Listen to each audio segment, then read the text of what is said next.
Welcome everybody to the Leaders in Housing Counseling call. We have a special call on client management systems, and we've got a packed house already. Thank you everybody for calling early. So we already have 126 people signed up who are on the call right now, and I know that'll grow some because we had very, very strong registration today. Because of the high content of the call, and I want to make sure that we cover as much of the ground as is useful for people, we may run over our usual hour-long call and go into the next hour. We won't go more than half an hour, but we'll keep it as efficient as we can, but want you to plan that we might go over the usual hour window. So we're going to quickly dive in. We've got, we'll do a federal funding update. We'll talk a little bit about the federal government shutdown and how it impacts housing counseling. We'd love to get your feedback on what you're seeing in the field. But most of the call will be devoted to the client management systems.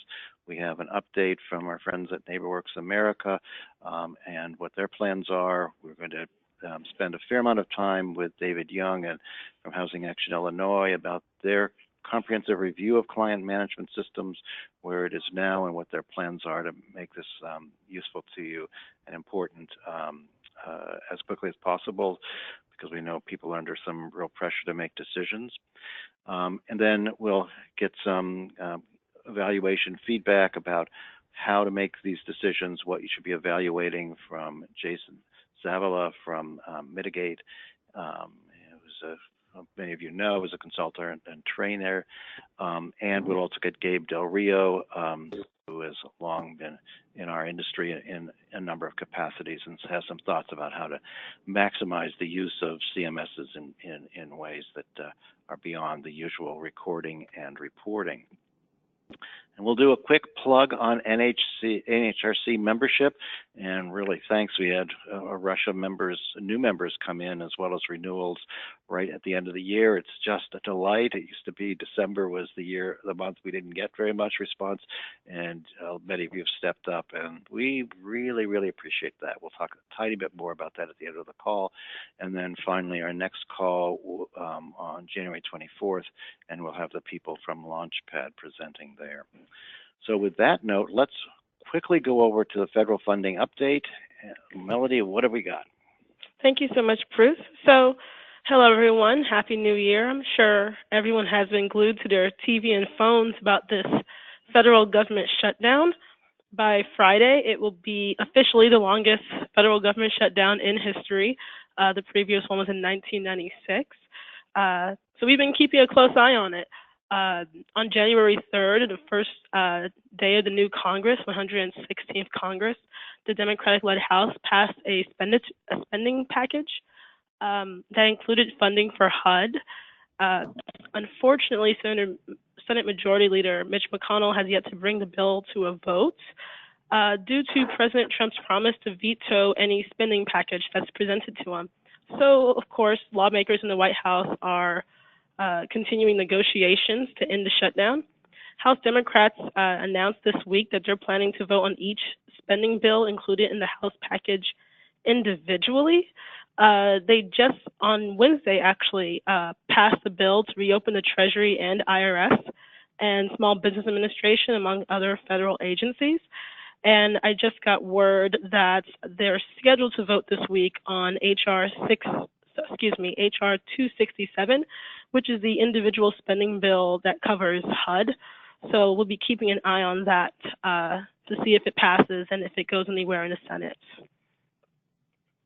And in terms of what the shutdown means for housing counseling, I'm sure it's been very difficult for groups and organizations during the shutdown, particularly for lenders, because of the income verification that lenders have to go through in order to progress mortgage applications. But as of the 7th, the IRS resumed providing income verification. And as for the loans that are available for lenders, VA loans and typical FHA loans are otherwise not impacted by the shutdown. In terms of the VA, lenders say that a small % of applicants who needed replacement discharge documentation required for the certification of eligibility for the VA have had some delays, but otherwise no holdups. And in terms of FHA, they've seen some delays due to limited staff and backlogs for cases, but otherwise nothing too severe. In terms of the USDA loan program, it is still on lockdown, both for scheduled loan closings that have been put on hold, as well as they're not processing any new applications. That's the most we've heard so far. The longer the shutdown, obviously, the more likely delays will increase or become more complicated. So we're definitely keeping an ear to the ground in terms of any changes and developments in these agencies.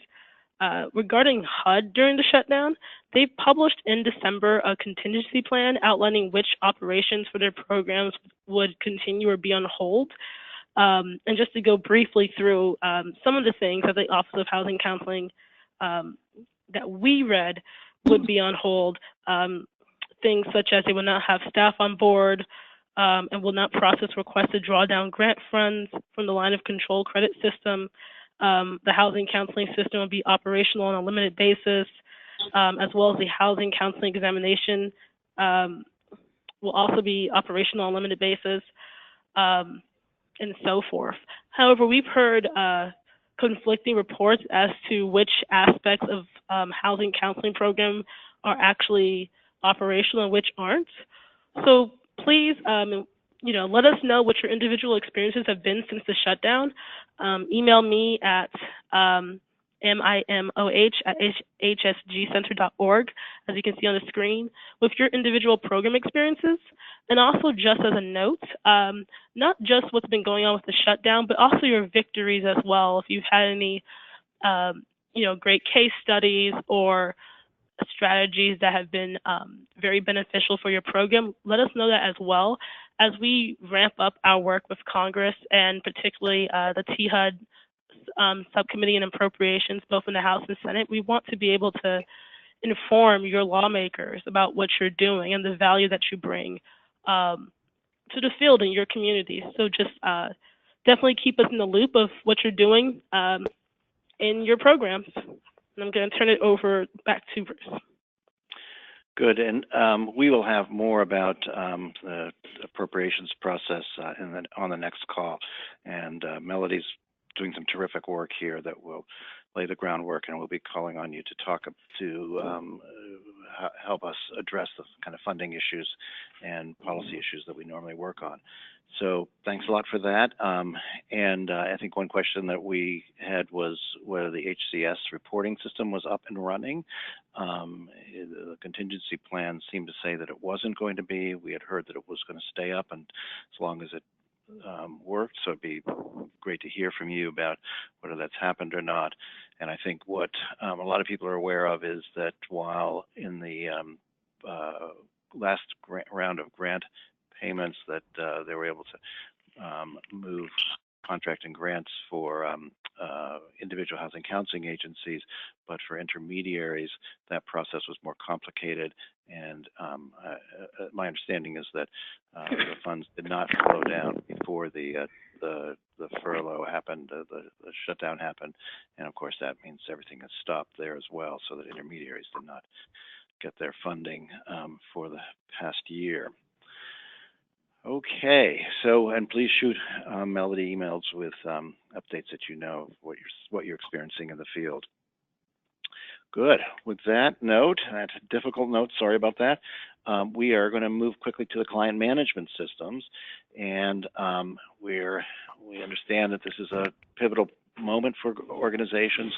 We're going to do our best to continue to provide a fair amount of information that as we get it, and we will continue to do more presentations of groups that are modeling new or models that haven't gotten as much exposure in the past, and we'll do that on our leaders calls going into the spring. Or we'll advertise if there's other orientation announcements of other ways that you can learn about the individual CMSs out there. So quickly to get started, we are pleased to say that we're going to have a quick report from our friends at NeighborWorks America on where things are at on Councilor Max and what their plans are for a new CMS system through the NeighborWorks world. So we have Sheila Rice, who's the interim executive vice president and chief operating officer, and Kevin Profit, who's the director of business applications. So welcome, Sheila and Kevin.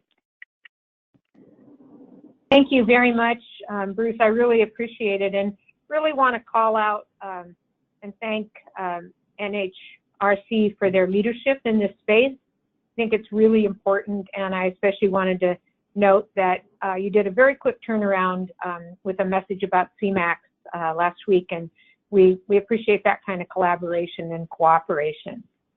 So I'm going to start and end with the same sentence here, and the first thing I want to say is that CMAX is alive and well and taking new customers. NeighborWorks has owned the CMAX system for over 10 years. We've been thinking about the next generation of that system for a couple years.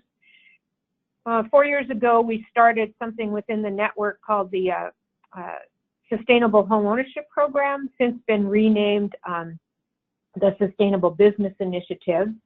And we built the technology part of that on Salesforce. And so that experience in the last 4 years of the technology side of the Sustainable Business Initiative, which basically is aimed at increasing customer flow, we realized that Salesforce is the platform that we can use moving into the future, and that it really allows us to leverage all of our learning in the Strategic Business Initiative over the last 4 years.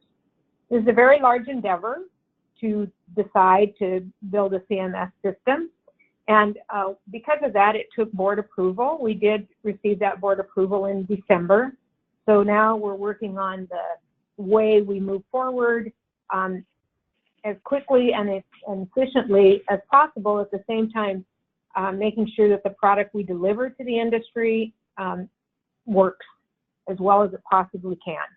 And everyone knows that technology changes really quickly, so we'll be on the cutting edge of technology.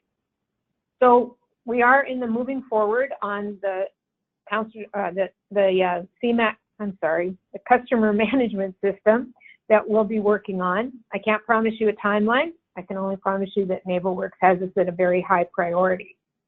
So I'm going to end now and turn this over to Kevin and say, once again, CMAX is alive and well and taking on new customers. I'd like Kevin, if he has anything that he wanted to say preparatorily, and then we'd be happy to answer any questions.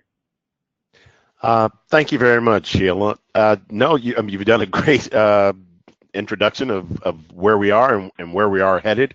Again, for any of the organizations out there that may have recently come on board our customer portal Client Max, as well as intermediaries that might be on the call that are also part of Report Max, it's going to follow the same transition from moving from Councilor Max and moving on. So all of those things are still operating and they are running well, and they are accepting new users. As Sheila said, there is no timeline, but I think the main message we need to get out is that Councilor Max is not going away. So those of you that are Councilor Max customers, you are safe with us at that moment. So at this time, I'll take any questions that anybody might have. Well, I think one popular question is about migration of client data from one system to the next, and what's the view for Councilor Max in being able to move client data out? So for those organizations that are, and that's an excellent question, so thank you for that.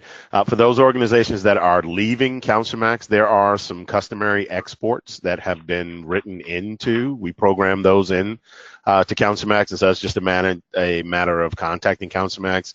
In fact, we've probably already contacted you for those that were part of the NFMC program, because we're deactivating those accounts.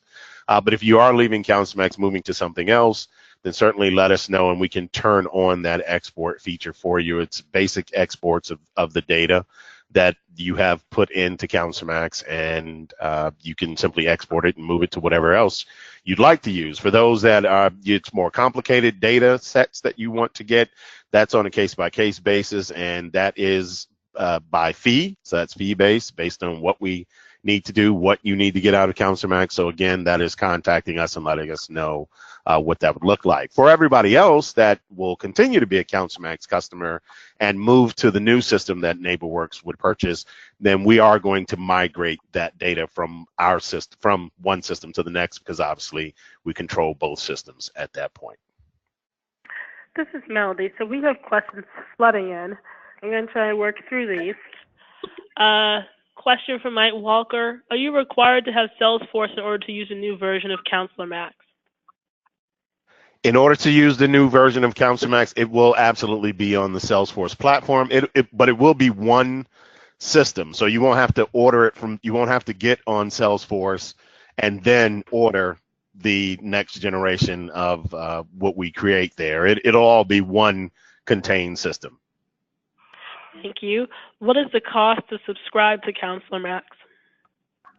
Current cost right now is $595 annually, and that allows you 5 users. Anything above the 5 users is $150 per each user you add, and all costs are annual. Thank you. How much is the new Councilor Max? How is the new Councilor Max, going to be different as to what the new HCO is going to be? I believe also on Salesforce. That is a question we'll have to come back to at a later time, because I actually don't know what the new HCO is going to look like. But I do believe that Bruce and the organization is putting together new documents that will talk about what the new CMSs will look like in the marketplace. So that's something we'll probably have to revisit at a later time. Okay. We have a housing counseling online is changing to Launchpad. Is this the same as Councilor Max? Is this the same with Councilor Max? No, Launchpad is actually being created by HPN, the Housing Partnership Network. It is built on the Salesforce platform, but it is not the tool that we are building. Okay. Have you done any updates or tweaks to the current CMAX systems? Yes, so Councilor Max is always updated. Obviously, we are the regulators, so we have to update every time that there are some changes there, and our HUD updates go into the system. We've created some changes in Councilor Max in regards to gender, so there are a number of different fields that had to change as part of that. We've also introduced the fact that Councilor Max can now be used in any web browser. It was locked into Internet Explorer. We've unlocked that so that it will be used in Google Chrome. You can use it in Mozilla Firefox. So we've constantly made updates.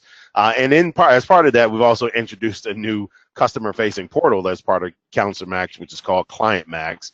And that's an application that allows your clients to actually put themselves into your Councilor Max instance, and counselors don't have to enter that data into the system. Okay. Someone said that they pay to update their subscription. If they elect to remain with Councilor Max, and once you go to the new system, will you have to pay another fee? It really all depends on when you pay to update, because obviously that new system is not in place.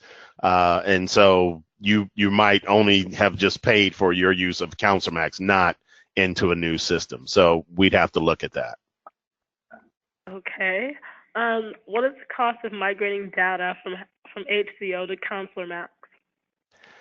That is a case-by-case basis, so I will tell you to contact us at counselormax@nw.org with your specific scenario. A couple of things play into that just for everybody else out there that's an HCO user.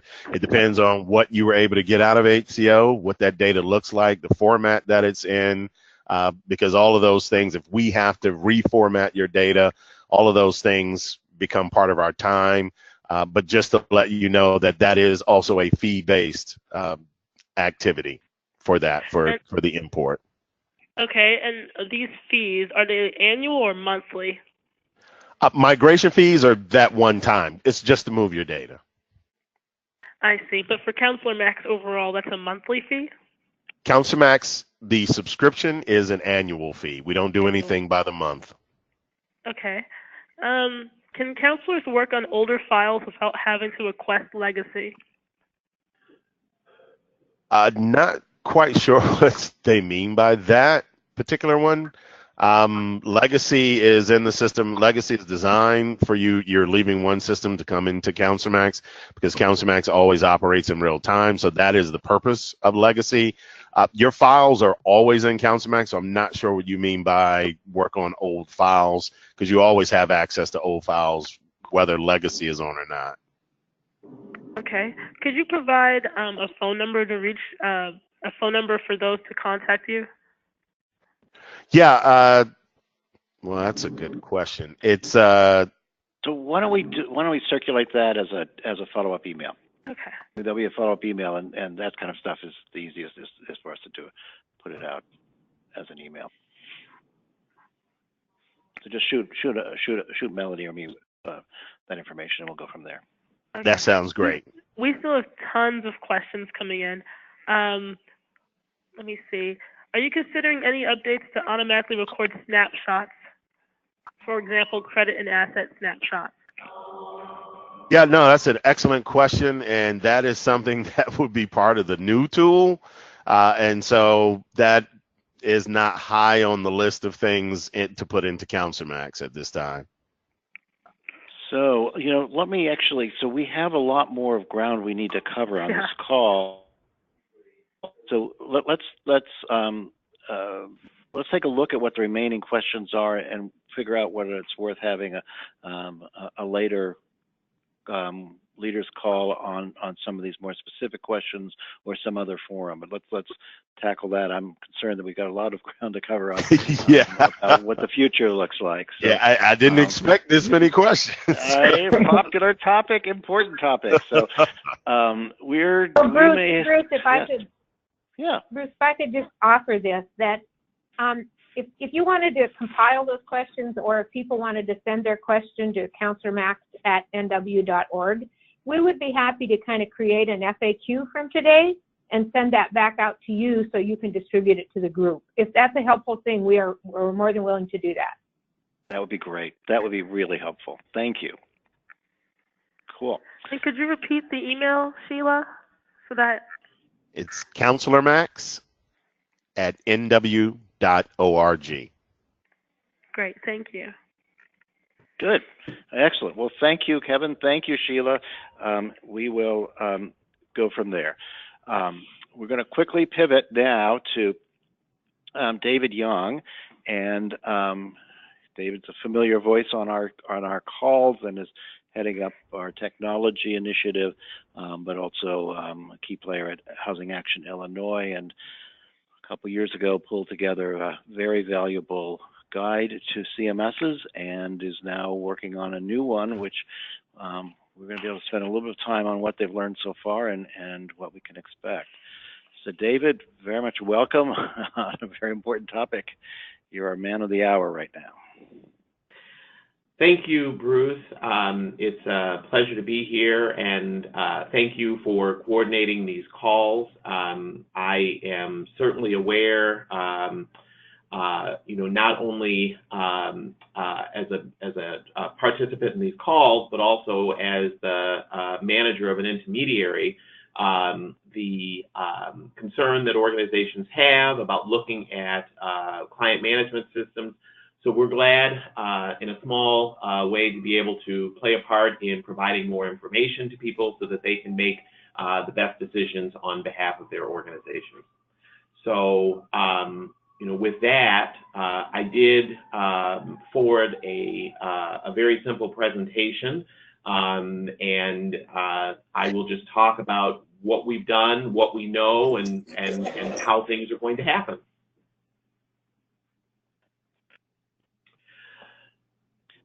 So again, I'm David Young, and I am the Director of Capacity Building with Housing Action Illinois, and we're based in Chicago. We are an intermediary, and we have 33 sub-grantees in 4 states. Housing Action Illinois first became involved in the client management system guide business, so to speak, in 2015. We had received a grant from the Illinois Attorney General's National Foreclosure Settlement Award in order to create a new client management system. We had been working with a number of organizations for a couple of years to create a new system, and we received some dollars from the Attorney General to do that. And when we got more engaged in that process, we realized that while we had a very generous funding from the Attorney General, it was just not going to be enough to create the robust type of system that we wanted to. So we stepped back and we thought, if we're not going to be able to create this new client management system, what could we do that could provide value, that could add value in this space? And we realized that there were a number of existing client management systems that no one had really done any type of comprehensive review. So we decided that we would take a look at all of the existing systems, that we would conduct some interviews, that we would do some demonstrations, and then that would allow us to put out a guide to help organizations in making a decision on what client management system that they wanted to use. So we first published that guide in 2016, and we looked at 17 client management systems. Now, I will indicate that, when we started looking at client management systems, what we wanted to do was to concentrate on the systems that are HUD compliant, so they meet the HUD technology requirements, but they are also publicly available. So you'll see up on the screen now that this is the most recent HUD-approved vendor list for client management systems, and this is as of December 5, 2018. So there are a number of different systems on this list, and this is just the first page, but there's far more than 17 systems. And the reason for that is that some of the systems that HUD has approved are proprietary. So either there's one intermediary that has created its own system and it's only available to its network. That has happened in a number of different cases. And so we only wanted to look at the systems that are considered publicly available and, in this case, meet the ARM 5 HUD requirements. So that guide was released in 2016. We actually physically published it and we distributed it. We had about a few hundred copies made and distributed those at a number of places, and then we also made it available on our website. And I know that people have been still downloading that. HUD has also included a link to the 2016 guide on the HUD Exchange, and so people have been able to look at it there as well. So a lot of things have happened since 2016.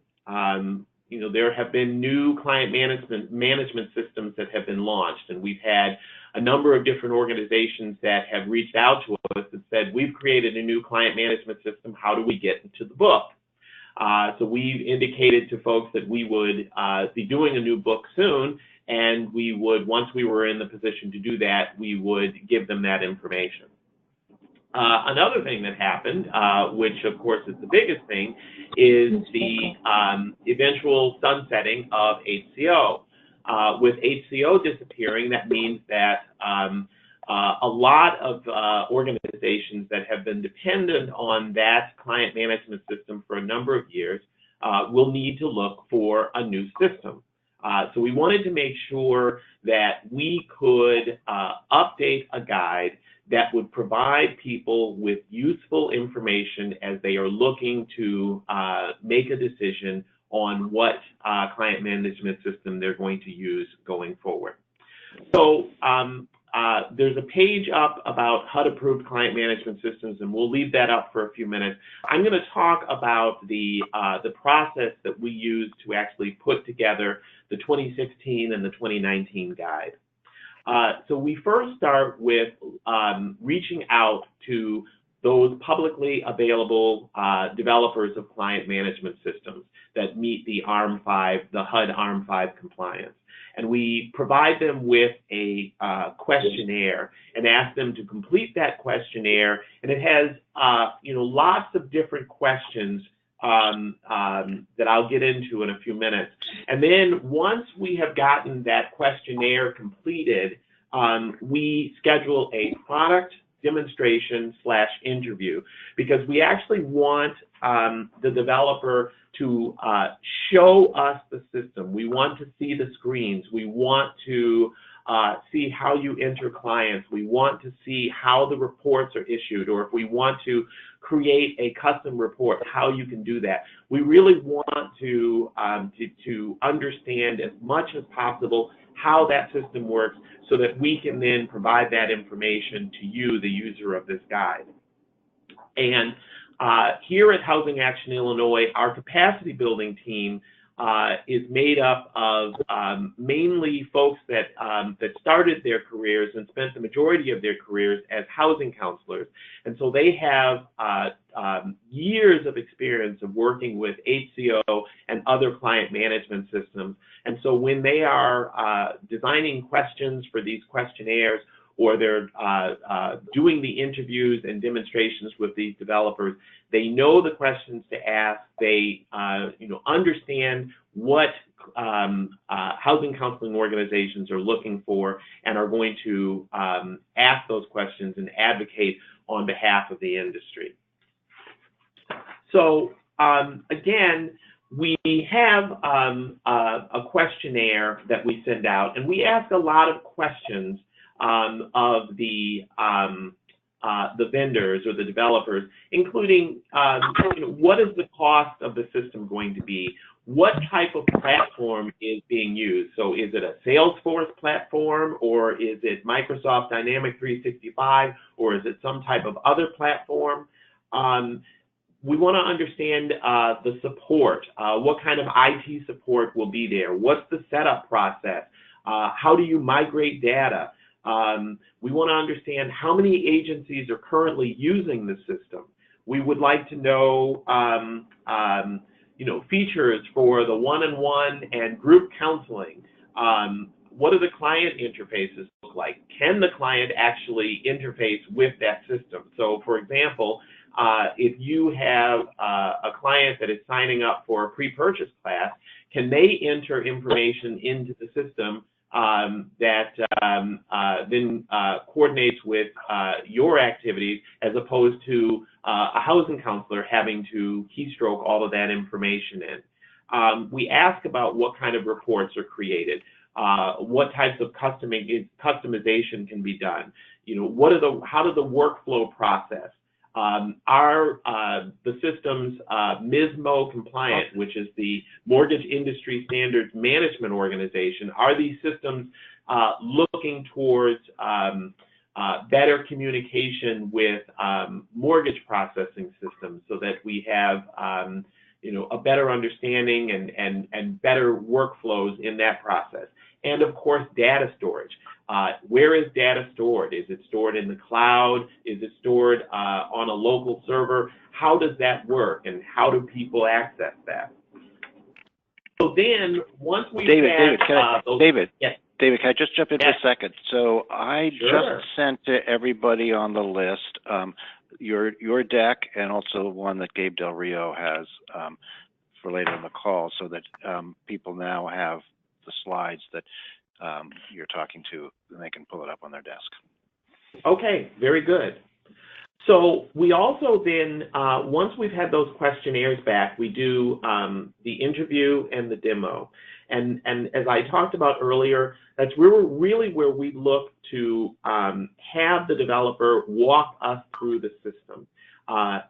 Show us how to enter a client, show us how to do reports, show us where if there are errors that could prevent you from being able to upload your 9902 data to HCS, for example, show us how we resolve those errors. Show us how we upload 9902 data to HCS. Show us how that's confirmed. Show us, there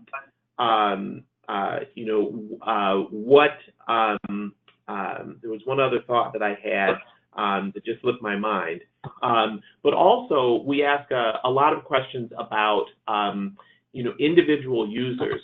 So oftentimes when we've talked with housing counselors in our network, we still have some housing counselors that are a little computer phobic. And so how have client management system developers created systems to make even the most computer phobic user comfortable within the system? So we ask all of those questions. I know what I wanted to mention. We also, want to see, show us the client level data. How does that print out? What does it look like? Because that's going to be, very important information for housing counseling organizations to have access to.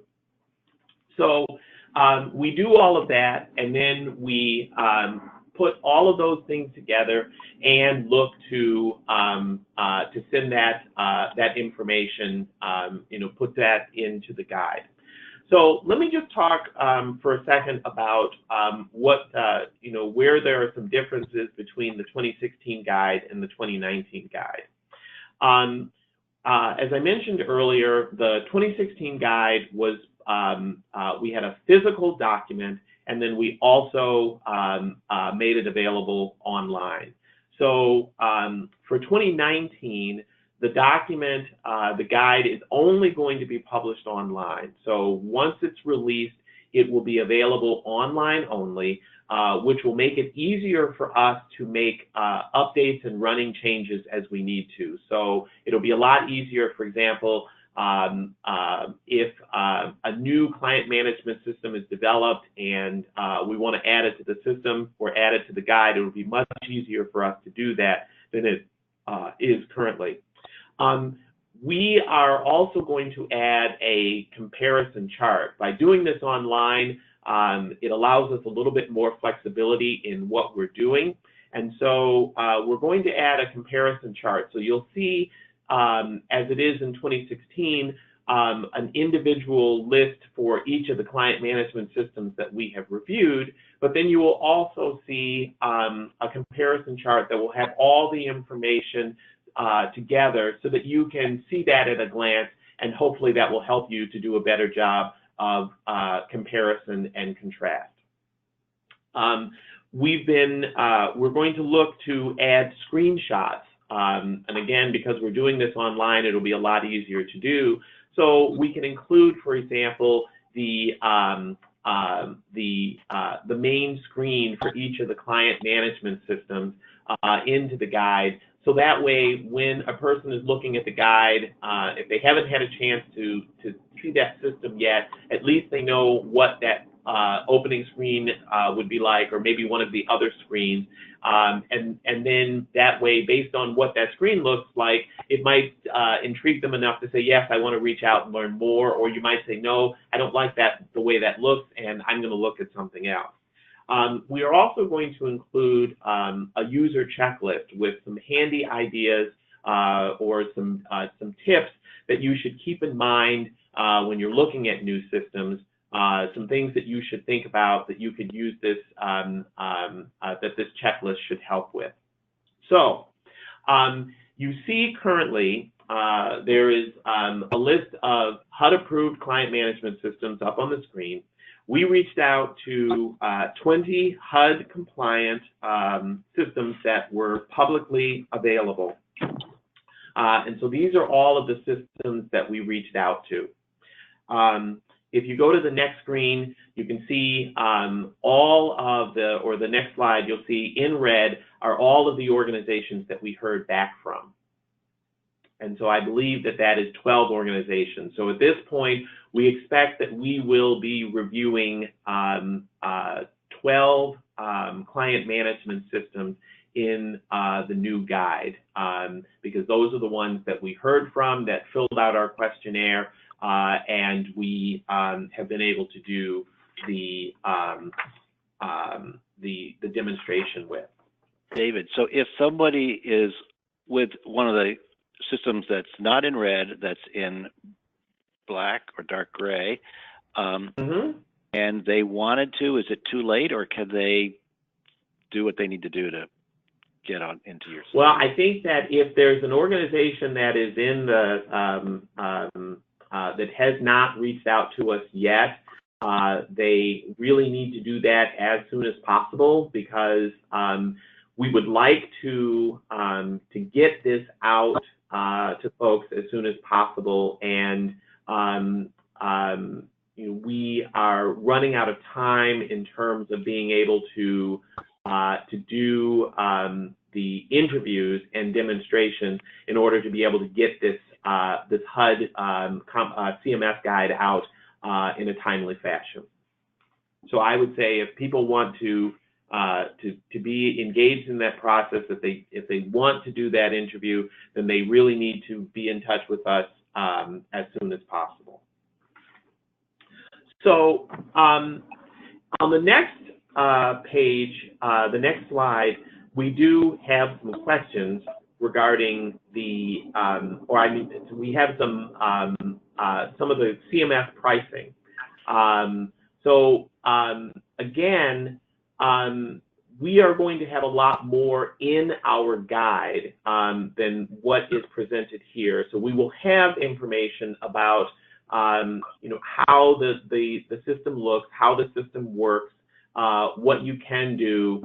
All of those things will be included in the guide, but we wanted to just give you a little information here about what costs look like, and these are pulled directly from the questionnaires that we received from the developers.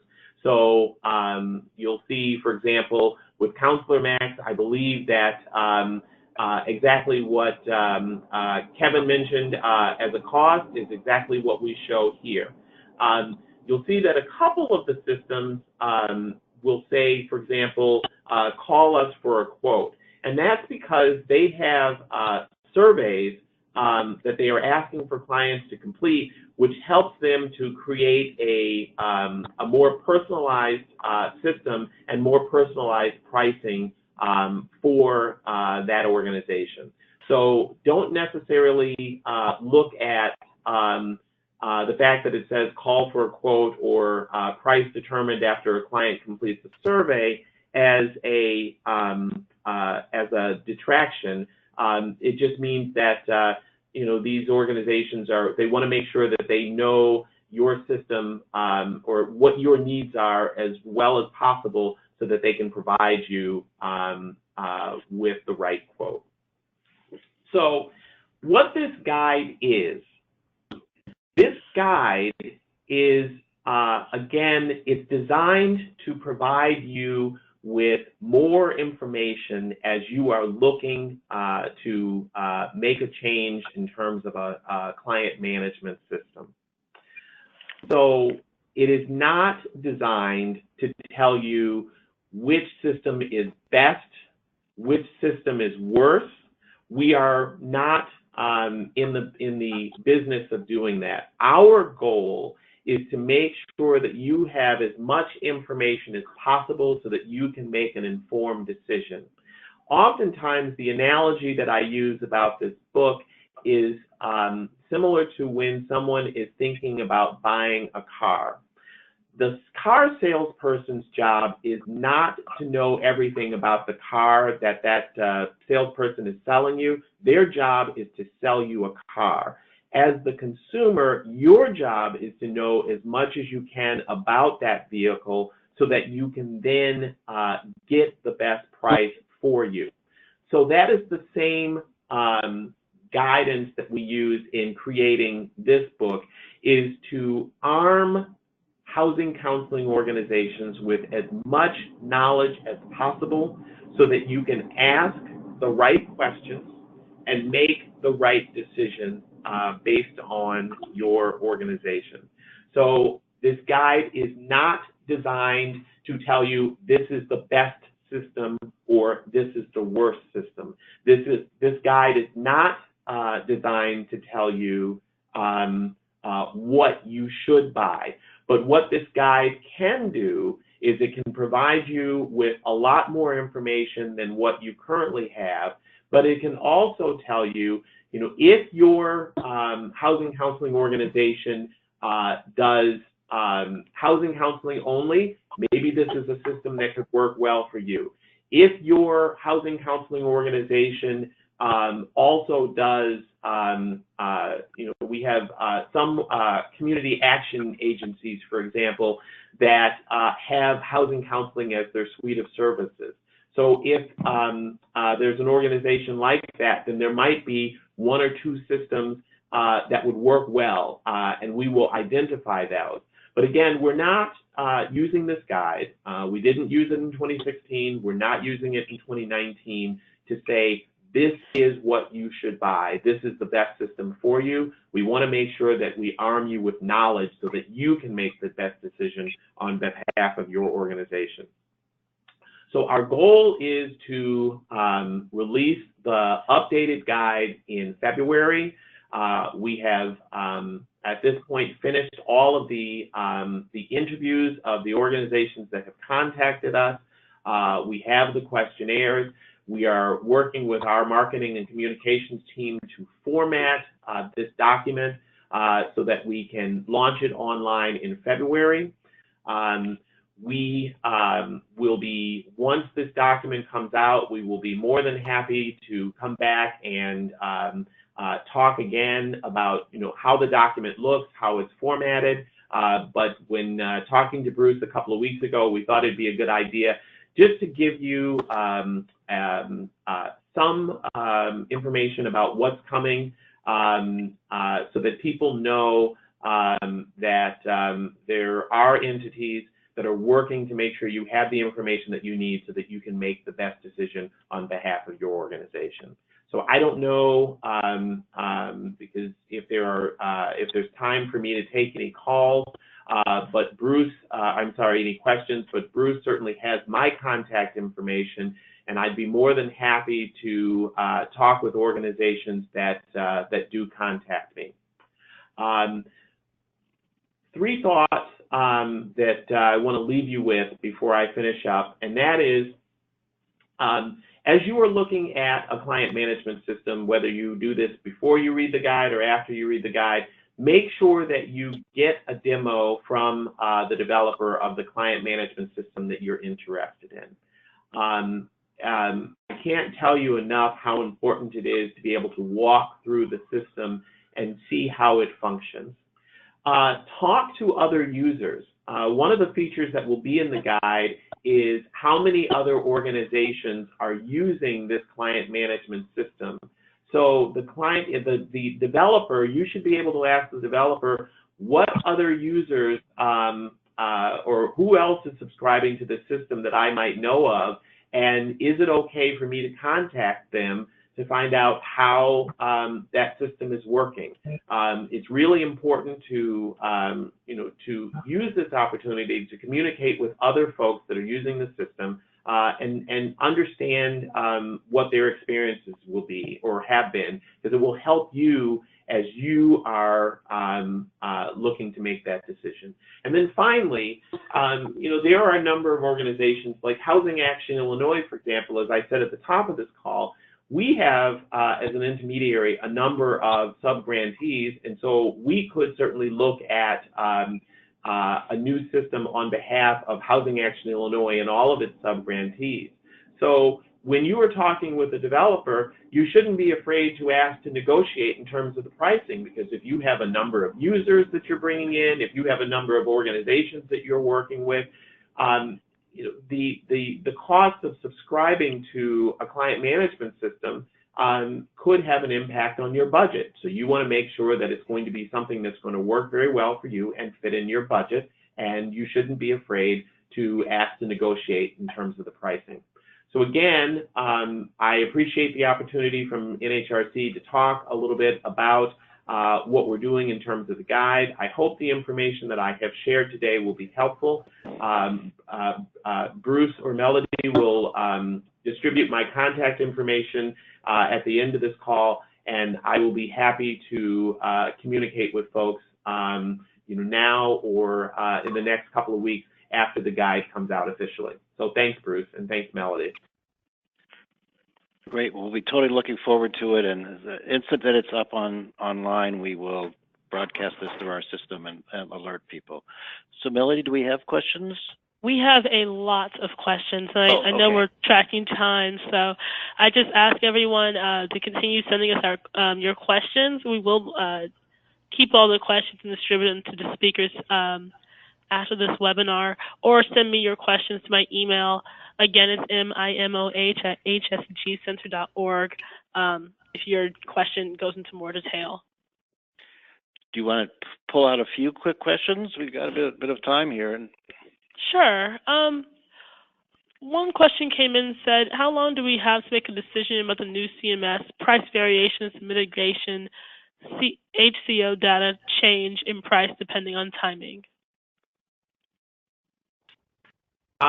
So my understanding is that there was a deadline for signing up for Launchpad, which is the system that's officially replacing HCO, was originally December 31st and has been extended to January 18th. And that is so that you can get some free onboarding and free data migration. So if you sign up by January 18th, there's a survey that you're supposed to fill out. It does not mandate that you switch to Launchpad, but it gives you the opportunity to get those discounts if you do decide to use it. And then in terms of more information about what's going to happen, you'd want to contact the folks at Launchpad directly. Thank you. The next one is, could you repeat the expected publishing date for the updated guide? We expect to publish the guide in February. Our goal is to, because people are looking to make these decisions now, we want to try and get this guide out as soon as possible so that it can be of benefit to you. And so we're hoping to be able to do that in February. Okay. If an organization is going to make a change in their CMS, when is the best time to do it? Oh my. Well, so I will give you my opinion on when that would work. There might be other people who would disagree, but I would think that an organization would want to have their new client management system up and running alongside their current client management system. If you go by the federal fiscal year, you'd want to have that up and running by July 1st so that you have an opportunity to see how that is going to work and then make it available so that you're doing that switch over with the start of the new fiscal year. So again, you would want to have that system up so that you're able to play with it and start doing the migration and then fully switch over as of the start of the next federal fiscal year, which would be October 1st. That, to me, would be ideal. Thank you. Will the size of the users of each CMS be included in the information? I'm sorry, say that again? Will the size of the users for each CMS be included in the information for the guide? So I guess like a user limit? Most of the systems that I have seen, there really isn't a user limit.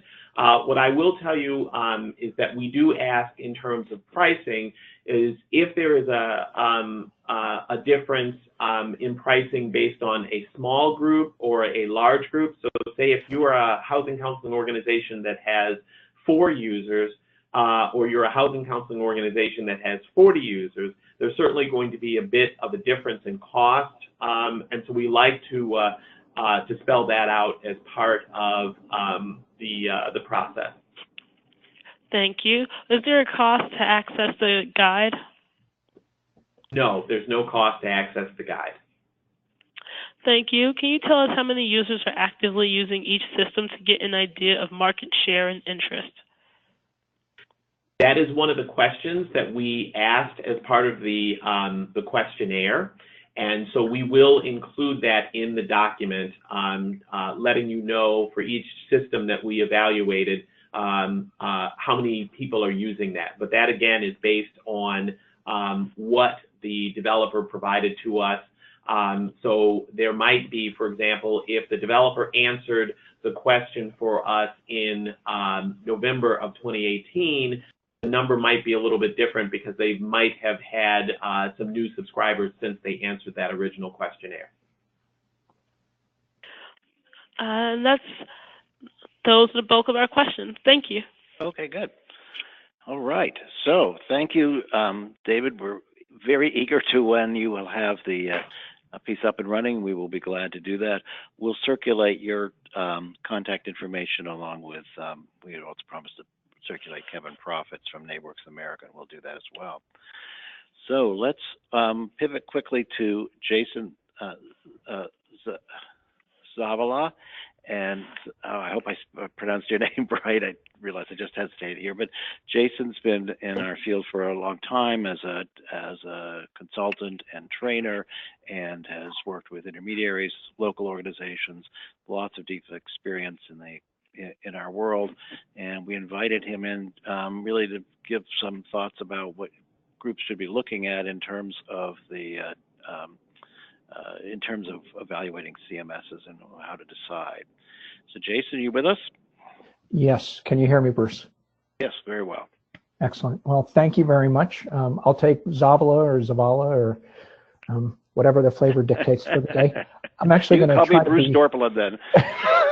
I'm going to try to be succinct in some of the guidance that I offer, but I do have about a dozen short points to share. And I also want to make sure that I point the participants back to some of the comprehensive article that NHRC offered up, both from the link that was provided in the prior correspondence from Tiffany Ang, who had offered a bunch of questions on evaluating systems, and for understanding compatibility and sustainability, what David Young had offered up. If you had not had a chance to read that 2016 report, even interimly, I think that can help you to help you pare down some of the choices that you're considering. And much like everybody else, I don't have any shares or interest in any client management system that's been exhibited, and I'm not gonna push any particular one.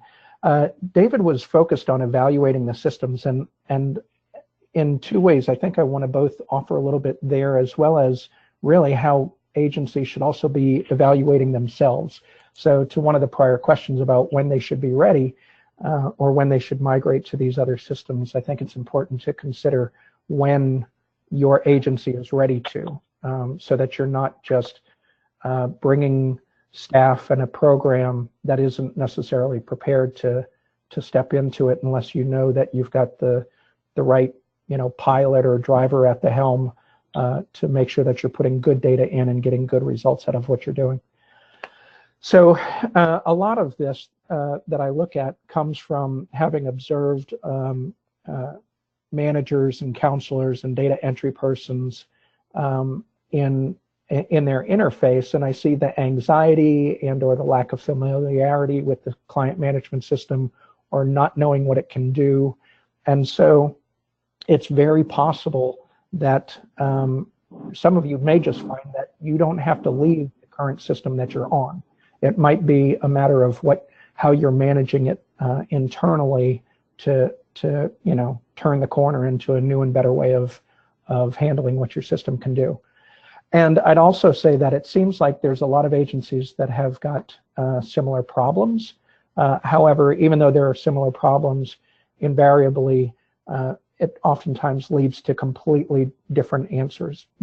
So it's not a one size fits all.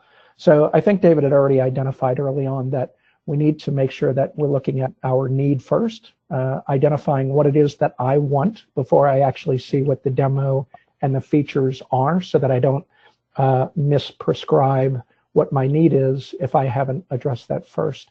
And part of that, I think, means that you kind of, to a degree, ignore the font and the graphics and the bells and whistles and the incentives, and not necessarily, don't buy the pretty, and at the same time, don't discount some of the more uglier things that just look like they came out of a DOS version from 1984. Some of those things might serve precisely what you need, both for compliance and usability. David had identified that the size of the programs were potential identifiers on this next report to come out. And I think it's important to also recognize that just because your agency may appear to be like another small agency or like another large agency, that direct allocation may not be accurate, because you may or may not have dedicated staff with the similar skill set and similar orientation. So I think it's a very valuable component to lead you, but there's more nuances to what that is. And so, I think when I talk about what you look at internally, it's about recognizing what your staff's skills and abilities are, because oftentimes I have found that it might be that the training might be able to fix what you have an issue with.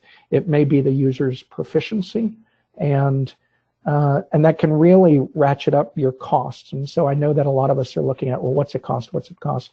And where sometimes agencies may tend to say, well, I have a cost basis of $34 an hour, and subordinate staff might cost $30 an hour, that I'm going to put this on them. I may be saving $4 an hour, but if they don't know how to use this proficiently, I may wind up just creating a new $13,000 error in the effort to save $2 an hour. So I think with that in mind, it's really key that we think about who the users are, not just the people making the decision on the purchasing of a new client management system, but making sure that you've got the right pilot test driving this. So it goes to the check writers, the managers, the data input staff, and even potentially putting this into the hands of your customers and giving them a test drive on this to make sure that what you perceive as user-friendly and customer-facing actually is. I think it's also important to know who the assignments are going to go to. So not just to think of this in the way of who's doing intake and who's the advisor that might be doing a lot of the data entry, but also who's doing report generating. And so think about everybody that's going to be tackling a client management system on a daily or quarterly basis, how much time they're going to be in those systems, and what that time comes out to cost. So even though management wants it to be a really great management tool, if all you do is spend 1% of your time in the systems, then the system shouldn't necessarily just be built for you. I also want to suggest that you consider how much time you're going to give to using this platform. So thinking about not just 3 months or 6 months or a year, but really giving time to incubate the system and see how it captures your program data and all of the different features that are going to potentially need patches for, looking past potential problems you've had historically with any current client management system that you're in. I think everybody's got new platforms that they can work with, whether it be Salesforce or something else out there. I think all of them are becoming a lot more user-friendly, both for the agencies and the customers. I think we identified the need for ensuring that you've got a system that is migratable or creates exportability for all of the data that you have previously taken in, and recognizing that even if they don't, that might be something that they might be able to change later and bring that over even after initial integration. And then I would talk about, or I'd look at how this looks with all of your other internal programs. So whether that be the client-facing tools, and I really think the whole client-facing platform or issue is really no longer a feature, but should be a core element, like the live chat. I think these are the things that we want to make sure we're not thinking about how to have systems for 2019, but how do you have a system for 2025? Because once you wed to this thing, invariably, it becomes cost prohibitive to dance around with different client management systems. So you'll probably be in it for a while. And so you want to make sure that it matches up with your clients, as well as things like accounting and or anybody that's doing grant management, even for other grants and how they're collecting data to help their stories, and elements of if you're working with credit services and how they bring information to you, and other alternative programs, whether there be lending or realty or otherwise. Another feature to this that you should be looking at is we talked about limitedly talked about the safety and security of these platforms. And I think it's as important to look at your internal firewalls, your internet service provider, their server, and your own internal browser security versus overly relying on the app to protect any personally identifiable information. So I think some of those risks are inherently more dangerous on our end than they are just on the app's end as well. And without fail, unfortunately, you can't do this without considering who your oversight partners are or your funders are. And so you want to think about that connectivity for data exchange, and you want to think about it from both ways. Not only can you communicate to them, but as they offer things that can help to enhance your program, you want to make sure that they're able to talk to you as well. So it's a both ways kind of thing. Customization is important, but I think it becomes one of those latter elements, or maybe not just so much of a benchmark of getting into at the beginning, but certainly we want to see ease of use, being able to get to specificity of what we want, and if there's even a way for us to repurpose those reports and that data to not just be about data and data dumping and being compliance oriented, but really about the storytelling and the strategic planning of aggregated data. And so that probably goes more to what Gabe may offer on what else should you be doing with the client management system. And then I think one of the last comments that I wanted to make was related to costs. So David's new report had a slide that reflects a lot of information on that. And I think it's important to separate what those product costs are versus what your staff cost is. So a lot of those items seem like they were free, or they were up to $1,000 or what have you, either annualized or otherwise. What I do recall is that when I was talking to a lot of executive management during the NFMC crisis, many of them were rightly complaining that it took $20,000, $30,000, $40,000 worth of data management costs to run the program. And so I wouldn't get too fixated on these entry costs. You should be thinking about its total expense, because if I'm your data entry person and I'm banging on the keys and can't get something done, then I might be missing grant deadlines, reporting deadlines, impacting the ability to get funding. I'm holding up other people on staff, and all of a sudden having a program that's inexpensive winds up becoming extremely costly. So I think it's thinking about making sure you've got something that helps me address inefficiencies and data integrity in order to really have an effective approach. For you small shops, if you're brand new, if you've got a shoestring program, I really think it's important, probably as a best practice, to start thinking first about those, the top 3 leaders in our in the CMS environment for entry before you start looking at some of these other programs. And certainly you may have to expect that there's going to be kind of a AOL type of approach to some of these. When it's the one size fits all, it may be a little bit clunky, and it may not look like Rocket Mortgage, but at least you have something that's tried and true.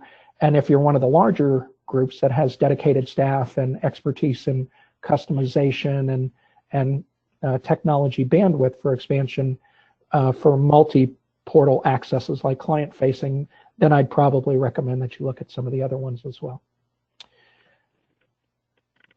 So that's it. Great. Thank you so much, Jason. Why don't we go quickly to, do we have a question, Linda? Oh, the one big question I have is, if you upgrade the CMAX system, will be training available to learn a new version? Okay, so I guess the question is. Yeah, you can put that question in there. Sorry, Bruce. Sorry, yeah. You can add that to the list of the Council Max questions, but the answer is yes. Training is going to be available on the new client management system. Okay, that Good. was it. Nailed it. Okay. All right, so we'll quickly pivot. Thank you, Jason. Let's pivot on to Gabe Del Rio. Gabe has been active in our field for a long time and is now the president and CEO of Housing Opportunities Collaborative. Gabe, are you with us? I am on the phone. Excellent. And we did send out your notes, your PowerPoint presentation. I sent it out to the entire list as some of the materials. So great. Yeah, if you can put that up on screen, it would be helpful. And we'll go through it, just a few slides. So this shouldn't be too surprising that I am singing in chorus with my colleagues out there who I've been in the field here with for quite some time, and they've given you some really great advice. I love the guide that David's team put together. I think that's extremely useful for people to go through and make these comparisons and analysis to determine if you've got a right fit for your organization. So I'm really just going to talk briefly. I'll probably say some things that are repetitive, but it's good to hear all of us in agreement on the way to approach that.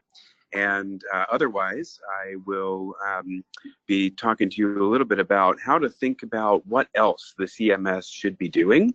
And just to sort of set the stage for that, many businesses have moved past the term CMS and work more with the term CRM, which is client relationship management. And it really is thinking past the data and thinking more about how the technology is enabling you to work with your client and how it delivers direct value to your client. So if we can move to the next slide, please.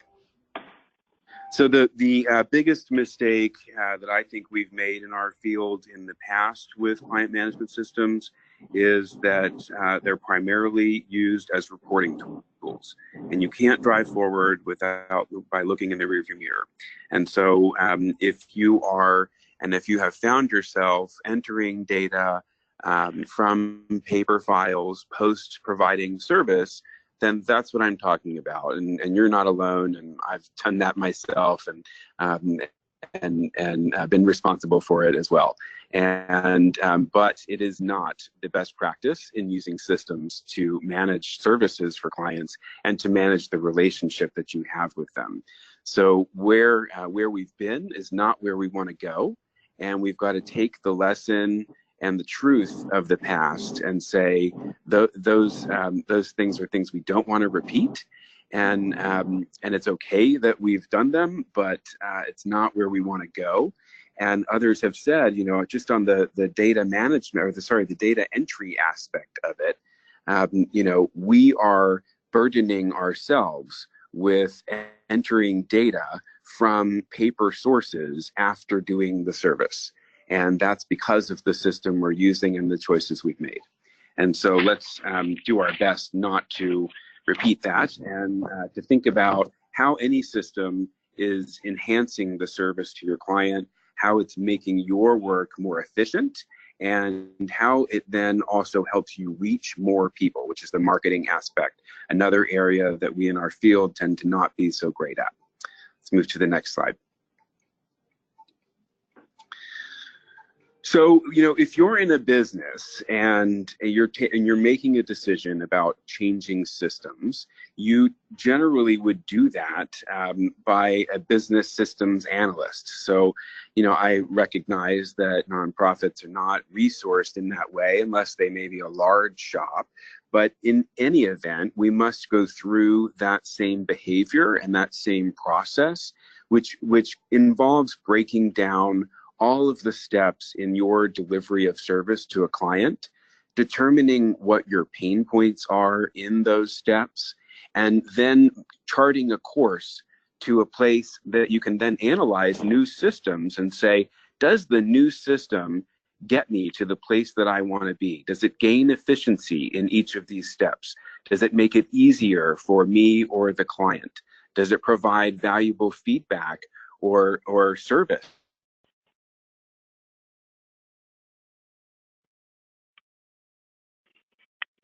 in some way directly that prevents me from physically having to do it? Analysis is, it sounds, big and complicated, but it doesn't need to be. If you're a small shop, you can sit down with your team and go through every step of the process and utilize that course and that sort of pathway and those pain points as your problem statements. And then you can use, for instance, David's guide and all of the questions they've asked and all of the answers they've provided to say, does that answer move me closer to where I want to be? And does it fill in the delta between where I am and where I want to be? That process is very, very important. And so it'll also get you to understand your own business. If you're a manager or an executive director of an organization, I know, having done that you're not going to understand every single detail in the process that you're managing or leading. And so this part of a systems change is a really good opportunity to have a look at that, do it with your team, and have an opportunity to put your hand in that mix to determine, is it strategically on point? Should we be moving in a different direction? Does it make sense to do more or less of that activity? Is there an opportunity to eliminate or add a program or service or activity? This is a really good strategic moment to think about as you go through this change, what else can it mean for your organization? So whether you hire someone to do that or whether you do it yourself, go through the process is my recommendation. And then you'll be able to utilize things like David's guide to determine the best fit. Let's move to the next slide. I realize these slides have a lot of info on them and I'm trying not to read it, but they've been sent out to you that I hope can be useful to your organization and provide some value as you're going through this. So I don't want to be, replicating things here as far as questions to ask, but these are really questions to ask yourself when you're thinking about this CMS change or a CRM. How does it serve your clients' needs and how does it make their process easier? What do I mean by that?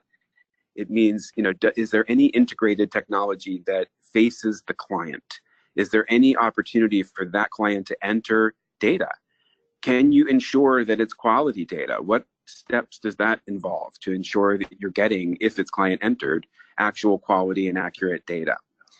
Does it help them go through the steps of their journey? In other words, if they're becoming mortgage ready, does it provide them automated feedback? Does it provide you with help in making sure that you're getting them down their road in their journey to home ownership, as one example?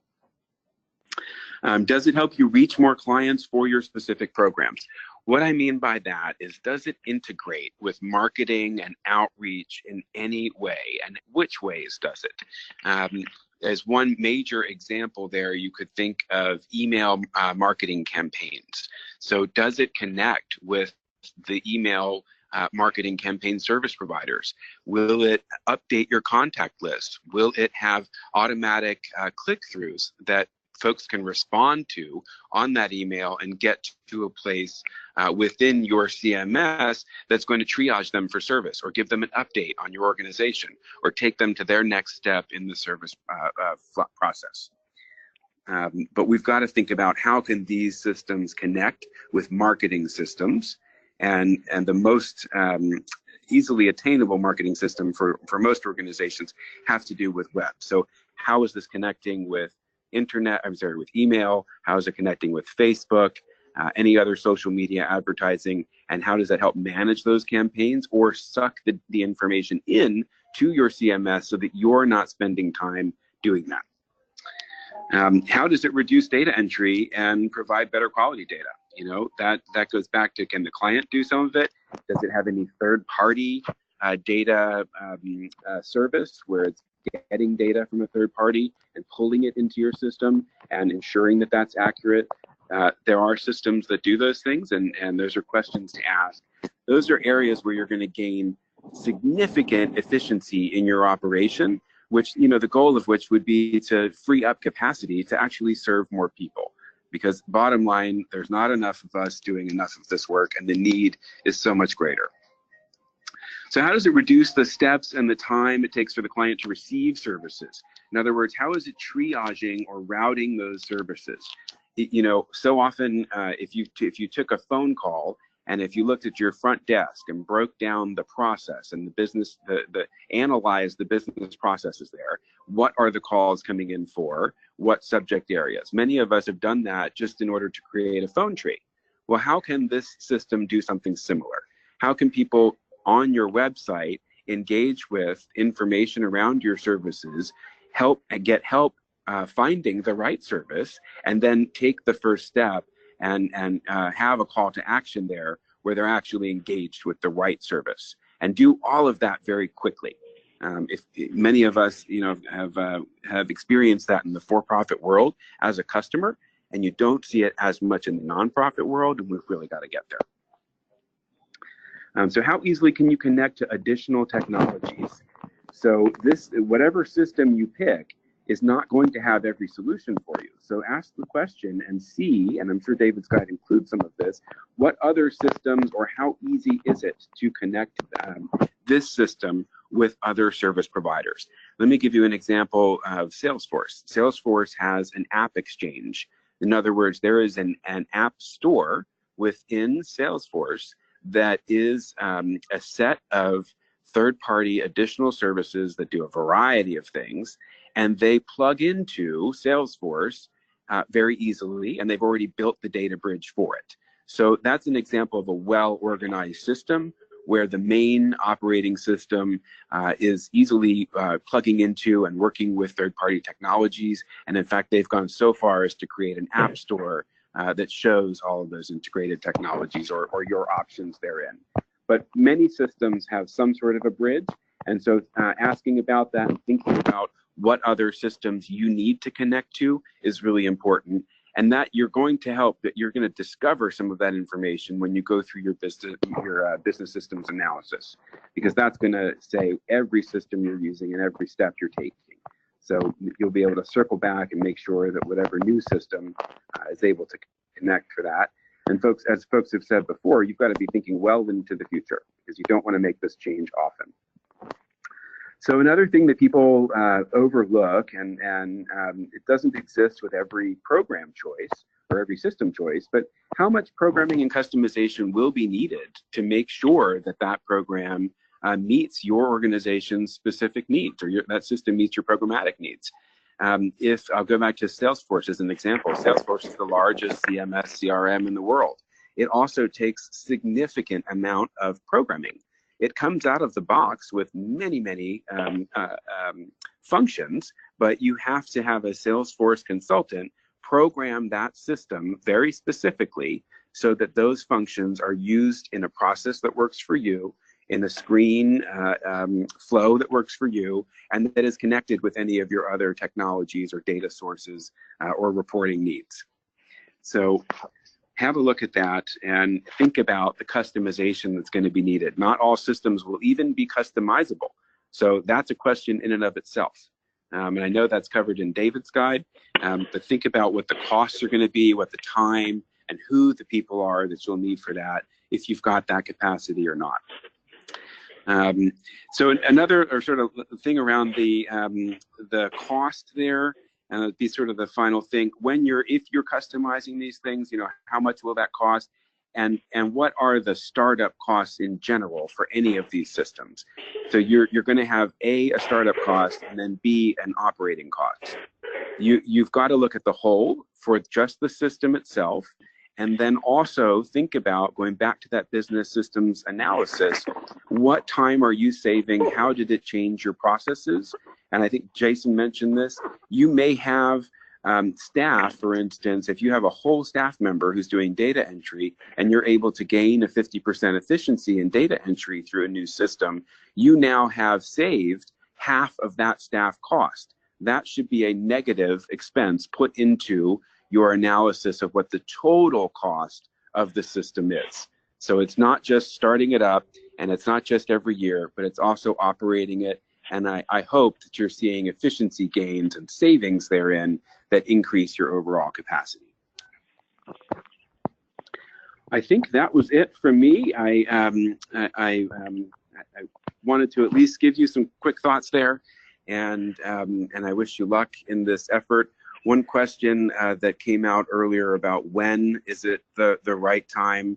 You know, I guess my answer would be to that: it's never going to feel like the right time. Changing your core system is very painful. Do not go in, you know, naive about that. You know, having two systems operating at the same time, again, pretty painful.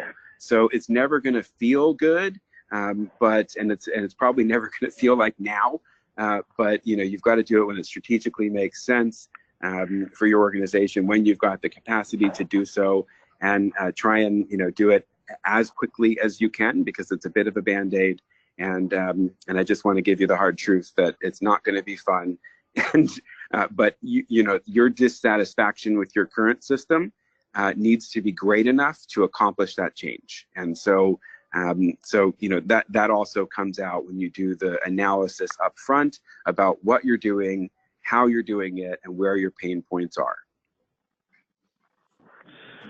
Thank you very much, Gabe. We're pretty much out of time here, so we're going to move on.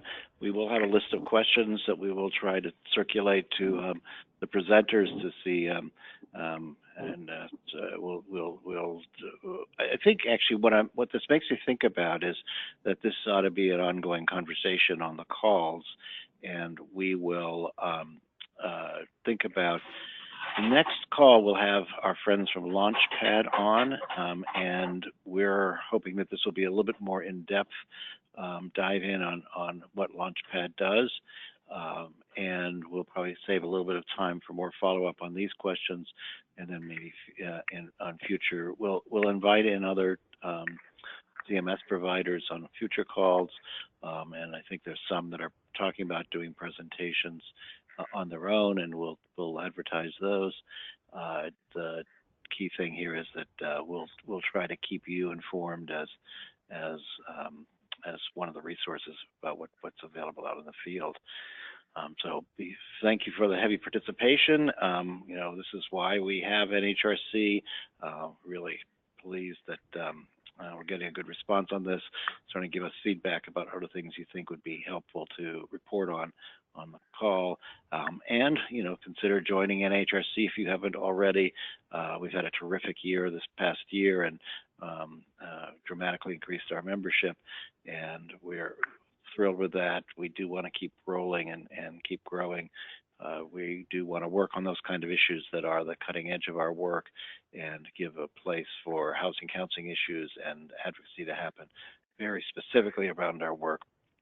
Lots of groups doing lots of great work out there. We're very specifically focused on this field, and it's proven to be highly valuable and highly effective. So we'll do a lot of work in Congress this year. We're working in a kind of a tough environment. We will do a lot of thinking and work in trying to expand the opportunities for fee and other kind of income generating work through our Innovations in Housing Counseling program.